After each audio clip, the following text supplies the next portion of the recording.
Alright, I'm gonna need y'all to listen up. So if you're a broke teenager like me and want to get into the car enthusiast scene, here are top 10 sports cars if you're broke as shit. You're just on a budget, you work a minimum wage job like most of us do. So yeah, let's get into it. Don't forget, like and subscribe please, it helps out the channel a lot. The only rule that's gonna be in this video is that it has to be pretty cheap and reliable. And so like your mom will be like, oh my god, why are you buying a BMW? Those are fucking terrible. Alright, we're gonna start this list off with the Hyundai Genesis Coupe.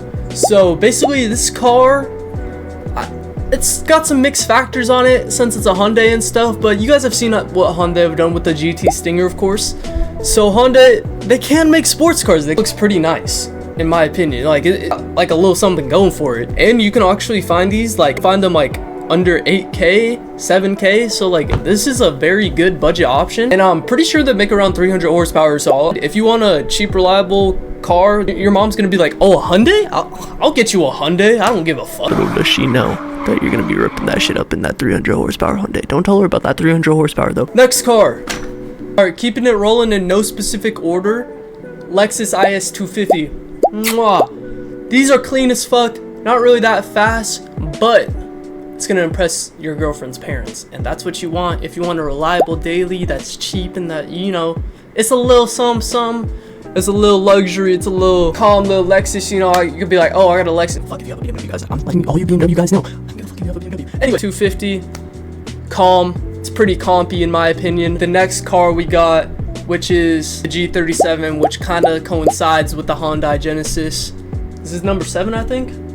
Yeah, number 7. So, the G37 can be found under 10K. Y'all know this is my car. I don't know if you guys have watched my videos before, but that is my baby. And currently she's out right now because both my front struts are cooked. That's besides the point. Don't let that discourage you, right?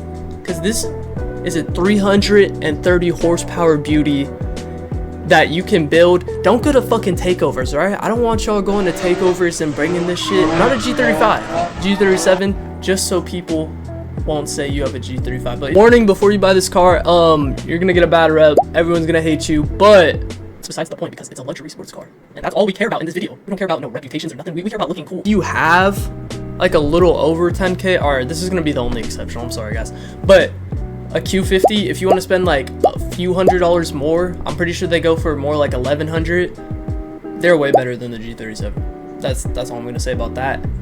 They also don't have as much as the bad rap, but I'd be sucking off Nissan. I love GTRs too. So that brings me to one of my favorite cars on this list, to be honest, because this is the most reliable and it's like the coolest. So this one, it's gonna be the Mazda Speed3. No, this one only comes in manual.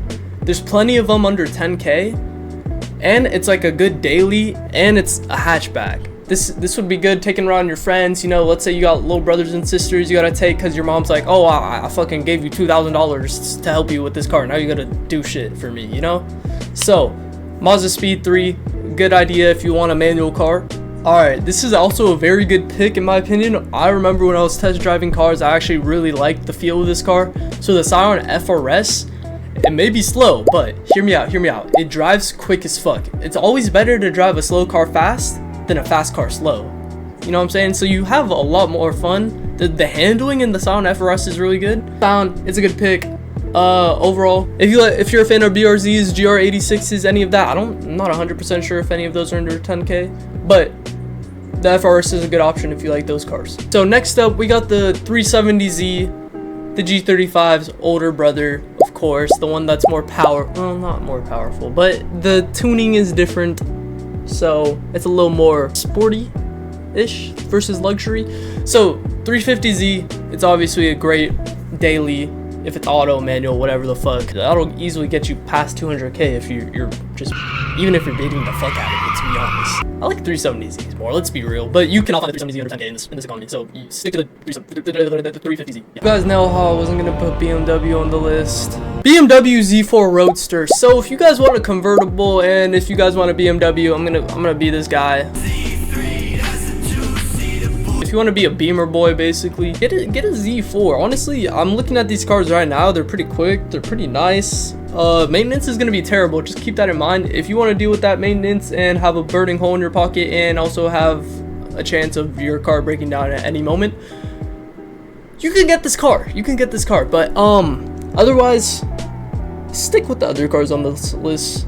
All right, next car we're gonna be looking at, I believe, Acura TL. This car is front wheel drive. I'm gonna keep it a buck with you guys, but it does get 280 to 305 horsepower, I'm pretty sure. So it's not a bad deal, and you can find these under 8K, bro. Like, I'm looking at some right now. These look pretty decent, and they're like 6K. So if this is like a really budget-friendly option, they're not too hard on the eyes. Like, if you mod these a little bit, like, let's say you put 6K into the car, and then you put like an extra 2K into mods, like some coilovers maybe it'll look nice. It'll look nice. All right, now the final car we got, the Mazda Speed3 inspired me to pick this one because it's another enthusiast daily driver. The Volkswagen GTI is also a good car. So the maintenance on this is like so-so, but in general, these are great daily drivers if you're a car enthusiast and you're just kind of getting into the scene, dipping your little toesies in the modding and all that. And they're not too hard on the eyes, and it's a hatchback, so you're gonna have all the space to transport your friends. And low-key, if you put a turbo in this car will fucking probably destroy most cars or something like that. I don't know. But that brings me to the end of this video. If any of you guys stuck around to the end of this video, I really appreciate your time, and I'm gonna catch y'all in the next video. And thanks for watching. I don't care. I don't fucking care. BMWs are shit. They're poop.